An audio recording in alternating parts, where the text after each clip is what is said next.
Dia da vitória na Rússia, em comemoração à vitória dos soviéticos sobre a Alemanha na Segunda Guerra Mundial. A gente teve, claro, um desfile bem importante e palavras fortes do Putin. O que foi dito e quais foram as impressões que esse desfile passou para o mundo.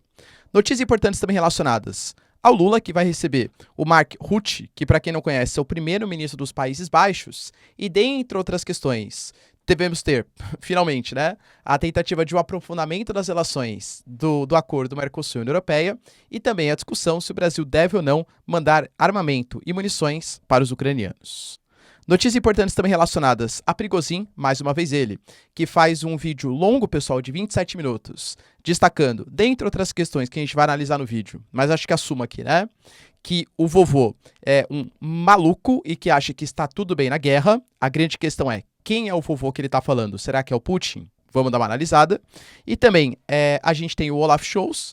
Pô, galera, hoje o primeiro-ministro da Alemanha, uma das grandes lideranças, se não a liderança da União Europeia, prometendo que essa questão de uma ordem uni, bi ou tripolar não deve acontecer e devemos prezar, inclusive a Europa, tá? Pela multilateralidade, dando espaço para países como o do Mercosul, Indonésia, México e outros participarem da geopolítica internacional. E para finalizar também, falar um pouquinho, pessoal, sobre os constantes dias de ataque desde que aconteceram as explosões na Crimeia, que está sendo conhecido como a chuva de mísseis, inclusive com os italianos pedindo para que os seus cidadãos deixem a Ucrânia. Se vocês querem entender um pouco mais sobre esses assuntos, e muito mais também sobre geografia, geopolítica, atualidades, política, polêmicas, enfim, tudo para você se manter sempre bem atualizado, já se inscreve no canal, deixa seu like, compartilha esse vídeo, que eu, professor Ricardo, conto muito com a sua ajuda. Belezinha? Pessoal, para quem não me segue no Instagram, hein, @prof_Ricardo Marcílio, me segue lá. E caso você queira fazer uma contribuição financeira aqui pro canal, pessoal, sensacional, né? Afinal, é meu trabalho. Vou deixar, pessoal, na descrição, link para você ser membro, isso ajuda bastante. Ou fazer também uma contribuição via chave Pix. E caso você queira ter acesso ao curso mais completo, Geografia, Geopolítica e Atualidades da Internet Brasileira, por menos de 70 centavos por dia, pessoal, é muito baratinho. Link na descrição que vocês não vão se arrepender. Conteúdo sobre o Sudão, resumos mensais, aula de Israel, Mianmar, Coreias, questão dos juros brasileiros, cara, tudo que você possa imaginar tá lá na plataforma e, claro, contato comigo aqui, direto do professor. Tamo junto? Então, bora lá pro vídeo, pessoal. Seguinte, hoje é o dia 9 de maio, o mundo ocidental, né, comemora o Dia da Vitória como dia 8 de maio, já os soviéticos, que claro, pessoal, cada um com a sua narrativa, né, mas colocam o Exército Vermelho, Stalin e tal, como as grandes lideranças que ganharam do exército dos alemães no final da Segunda Guerra Mundial, eles colocam esse como o Dia da Vitória. Talvez seja o feriado nacional, principalmente esse de caráter militar, mais importante da Rússia, ainda mais no momento em que a Rússia está vivendo, pessoal, um clima de guerra, né? Por guerra, Rússia e Ucrânia e tal, inclusive palavras do Putin, né? Uma guerra do Ocidente contra a Rússia, uma guerra da OTAN contra a Rússia. Pois bem, eu diria que assim, o que ficou como imagem? A gente teve um desfile rápido em relação aos desfiles que aconteceram em anos anteriores e muito menos emblemático, com muito menos equipamentos, muito menos munições. Uma coisa que pareceu... Primeiro que assim, em várias cidades, né, a gente teve o cancelamento do desfile, até mesmo por questões de segurança, estima-se, pessoal, mais de 20 cidades, e inclusive a tradicional, por exemplo, procissão do regime mortal, que é o momento em que cada um dos descendentes, familiares, daqueles que morreram combatendo na Segunda Guerra Mundial, pega a foto, né, das pessoas que morreram tal, e faz uma marcha em homenagem, também não aconteceu. Então foi uma coisa muito mais centrada em poucos espaços e mais rápido. Por exemplo, a gente teve somente a participação de um chefe de Estado estrangeiro, que foi o Alexander Lukashenko. A gente teve, por exemplo, somente 8 mil soldados, mais ou menos, sendo que nos anos anteriores estimavam-se até 15 mil soldados, e só um tanque participou do desfile, que foi o T-34-85, bem típico ali da Segunda Guerra Mundial. Então, em relação ao que aconteceu no passado, desfile de tanques, armamentos, tal, isso foi bem mais acanhado, digamos. Isso pode entender duas coisas, né? Duas interpretações. Ou realmente a Rússia está se sentindo fragilizada nesse momento, porque os equipamentos eles estão dispostos, participando da frente de batalha. Cara, convenhamos, ano passado o Putin convocou centenas de milhares de reservistas para participar do conflito. Então é fato que talvez não seja um momento tão de celebração assim. Ou pode ser uma mensagem que a Rússia está passando, demonstrando uma certa fraqueza para tentar enganar o mundo ocidental, tentar enganar os ucranianos, que um contra-ataque seria mais fácil do que eventualmente seria. E até as palavras do Prigozhin, que a gente vai analisar, podem dar a entender também mais ou menos essa premissa, tá bom? Como resultado, assim, galera, a gente teve algumas declarações do Putin que foram bastante fortes, né? Ele falou, por exemplo, que nesse momento, assim como na Segunda Guerra Mundial, estamos em um ponto de virada. Virada em que sentido? Virada do fim do nazifascismo, né? Bom, vou falar aqui, dane-se, né? Se o YouTube cortar, não tem culpa, tá bom? Do nazifascismo e a ascensão, galera, de um projeto político que combata esse tipo de pensamento, né? Esse tipo de pensamento mais extremista. Claro, pessoal, colocando a Rússia como a grande portadora dessa responsabilidade. Inclusive falando que da mesma maneira como os russos foram perseguidos na Segunda Guerra Mundial, agora os russos também estão sendo perseguidos e a Rússia vai ser o bastião contra o avanço desse tipo de pensamento extremista. Falou, galera, por exemplo, que o povo ucraniano, coitados, eles são refém de um golpe de Estado e das ambições do Ocidente. Deixando bem claro que o que o Zelensky faz hoje, o que aconteceu, por exemplo, cara, em 2013 para 2014, com a renúncia do presidente que tinha, por pressão da Rússia, se recusado a entrar para a União Europeia, o Euromaidan, tudo faz parte de uma grande revolução colorida, ou seja, os Estados Unidos, através da propaganda, do financiamento de armas, mudando o regime político de um país para um sentimento mais pró-OTAN, pró-Ocidente, e que o povo ucraniano, que é um povo irmão, assim como a Gara de Belarus, da Bielorrússia também mas nesse momento está sofrendo, está padecendo na mão de um presidente que é um fantoche do Ocidente e que lidera um golpe de Estado na Rússia. Falou também sobre a questão das elites globalistas ocidentais, que semeiam russofobia, que semeiam um discurso que prega golpe em outros países, que prega ódio em outros países. E quando ele fala, né, dessas elites globalistas, o que seria um globalismo, né? O globalismo é a ideia que existem grandes instituições internacionais que parece que têm um caráter interessante, né? Então, olha, a gente vai defender a legislação para o fim do aquecimento global. A gente vai tentar preservar, por exemplo, a livre circulação de pessoas, a livre circulação de mercadorias, tais como a OMC, tais como a União Europeia, a própria ONU, né? Talvez seja vista pelos aqueles que defendem a hipótese do globalismo como a instituição mais globalista do mundo e que você não elege ninguém da ONU, mas que essas instituições, financiadas por grandes burocratas internacionais, interferem na soberania de cada um dos países, mesmo sem ter o crivo do voto. Ah, não vai respeitar as demandas do Acordo de Paris? Vai ser punido. Ah, não vai respeitar as demandas da ONU? Vai sofrer sanções internacionais. Então você acaba ferindo a soberania nacional de cada um dos países em nome dessas pautas que não foram eleitas pelo crivo do voto, pela vontade popular, tá? E claro que o Putin coloca isso, esse anseio globalista nas instituições internacionais, como o G7, como a OMC, como o sistema SWIFT de comunicação, mas também, cara, na produção cultural americana, nas marcas americanas, o cinema americano. O Putin, por exemplo, não o Putin, né, mas a própria Duma, o parlamento russo, ele aprovou recentemente uma lei que proíbe materiais que têm origem ocidental que desvirtuem o pensamento político da Rússia, que induzam ao movimento, ao pensamento LGBTQIA+. Então, qualquer tipo de propaganda, de produção cultural, de filme, de livro, etc., que possa culminar com uma ocidentalização da Rússia, vai ser banido. Cara, uma coisa muito parecida aconteceu, por exemplo, em países vizinhos, né? A gente pega, por exemplo, o Viktor Orbán, na Hungria, não vizinhos, né, mais próximos. Ele, por exemplo, fez uma lei muito parecida também e acabou proibindo produções culturais como Harry Potter e Friends, porque supostamente incentivariam algum tipo de homossexualidade. É muito mais, galera, para combater, claro, né, essa influência ocidental que veio por meio de propaganda. E falou também que hoje, de fato, a Rússia está passando por uma guerra real do Ocidente contra a Rússia e que, inclusive, nesse momento, o que a Rússia vai fazer é lutar para que, de todas as maneiras, ela consiga banir esse terrorismo, né, internacional, tá? Alegando, galera, que todos os ataques que a Ucrânia cometeu na Crimeia, a gente teve, por exemplo, ontem mesmo, né, eu falei para vocês que o Budanov, que é o chefe da inteligência da Ucrânia, garantiu que qualquer russo, em qualquer lugar do mundo, pode sim ser morto pelo Estado ucraniano, e o Peskov falou assim, tá, beleza, olha o que ele tá falando sobre o que vai fazer com os russos que talvez nem estejam na Rússia.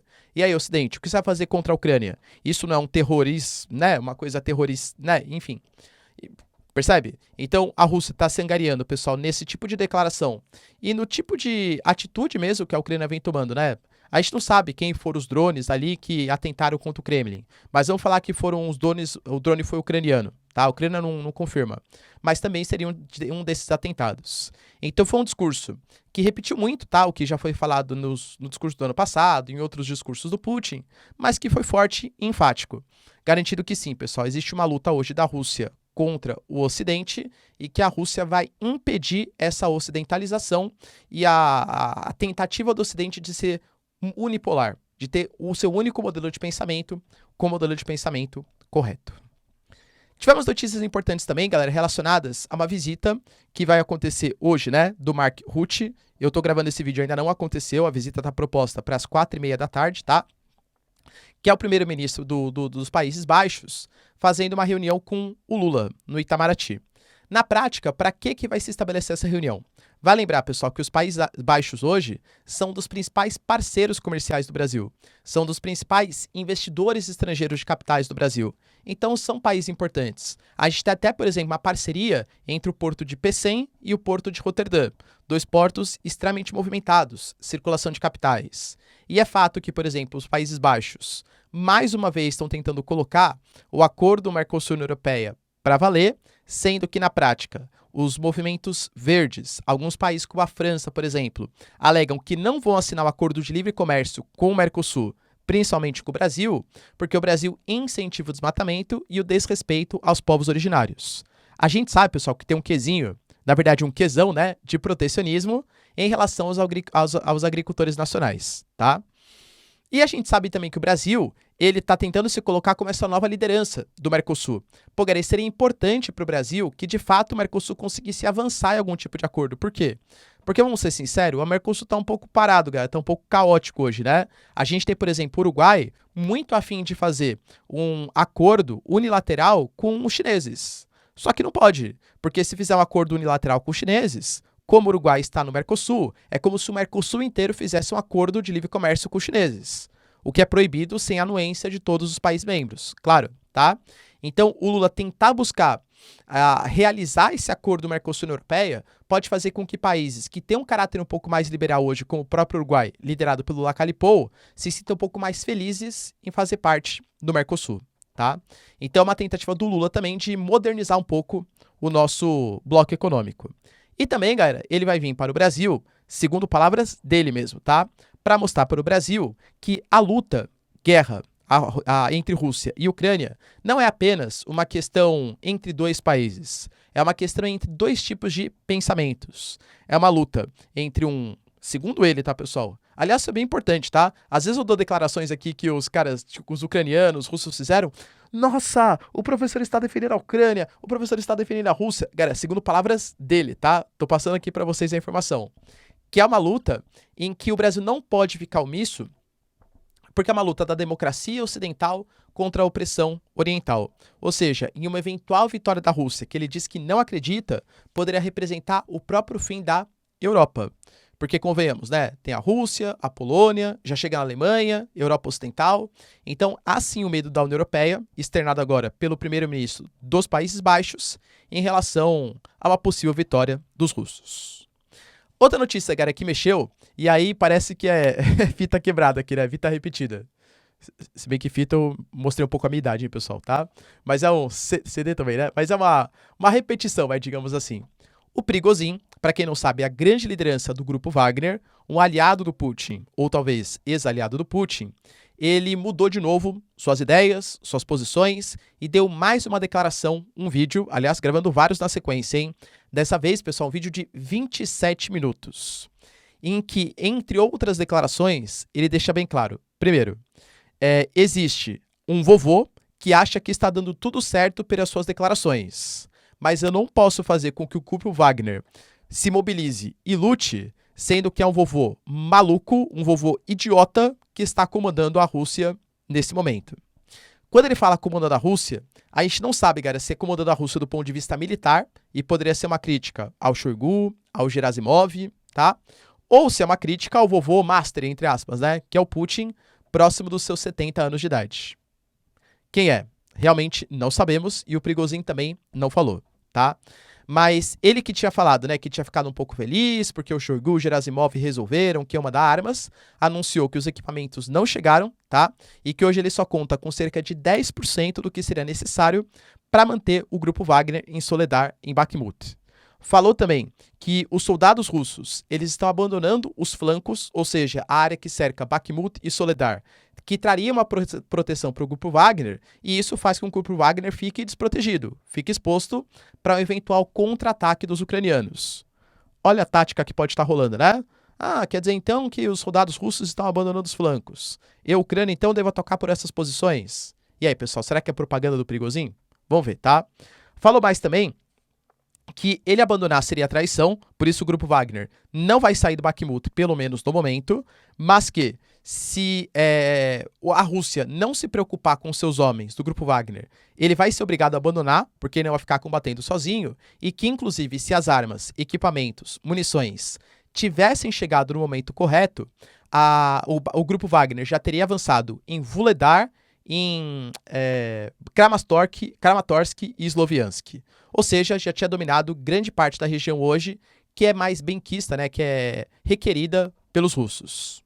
E que aí o Shoigu Gerasimov, por um ciúme da Rússia, já que o grupo Wagner tem muito mais avanços que o exército russo, teria limitado as munições.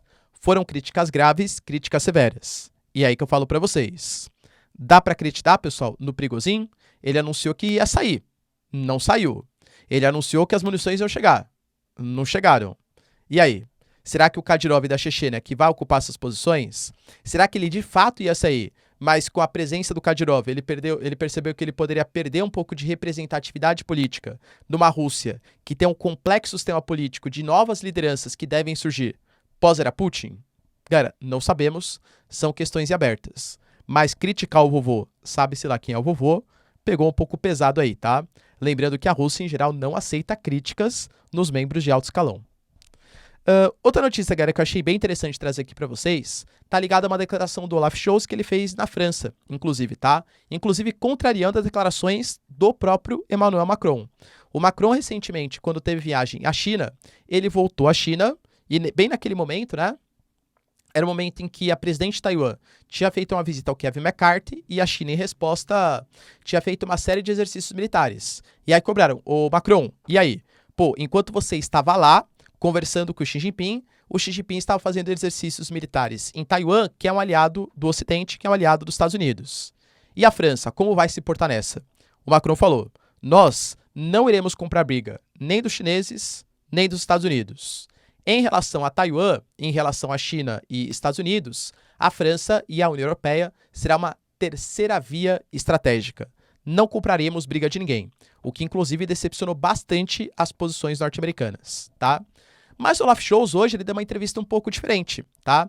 Lembrando que a Alemanha, que é a principal economia da União Europeia, vem padecendo, galera, um pouco assim de crise econômica. A gente está no momento, por exemplo, que teve uma queda da produção industrial nesse primeiro trimestre e a Alemanha tem uma indústria sensacional, principalmente uma indústria de alta tecnologia, pô, galera, química fina, indústria automobilística, né? As principais tecnologias aí do mundo são alemãs. Então a Alemanha é um dos poucos países da União Europeia que ainda tem esse poderio industrial, esse poderio produtivo, essa grande produção de tecnologia, né?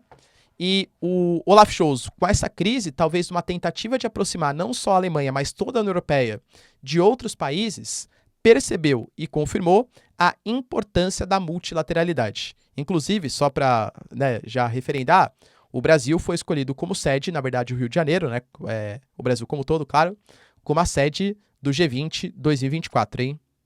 Tem isso.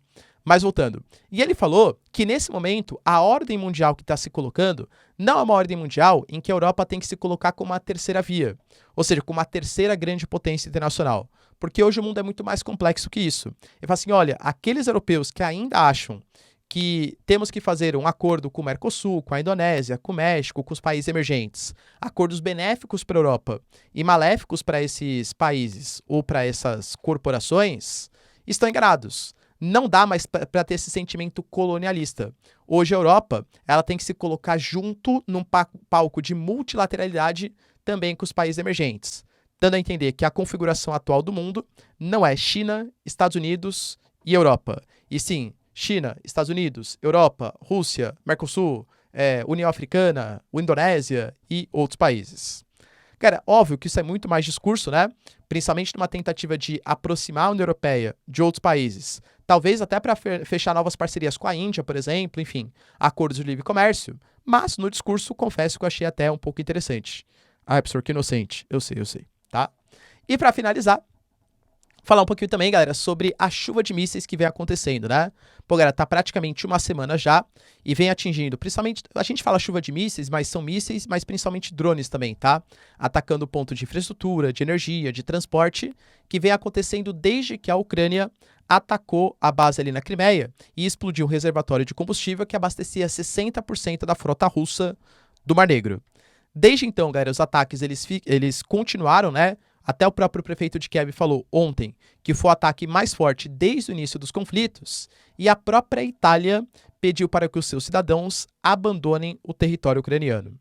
Será que isso, pessoal, é uma resposta que está antevendo o contra-ataque da Ucrânia? O Prigozhin falou que o contra-ataque não vai ser anunciado, olha, estamos fazendo contra-ataque. O Prigozhin falou que o contra-ataque já começou. Talvez seja uma resposta da Rússia para evitar que esse contra-ataque se fortaleça. Beleza, pessoal? Deu para entender os principais acontecimentos? Se vocês curtiram o vídeo, então, ó, já deixa o seu like, se inscreve no canal. Tamo junto, beijos, abraços e tchau, tchau.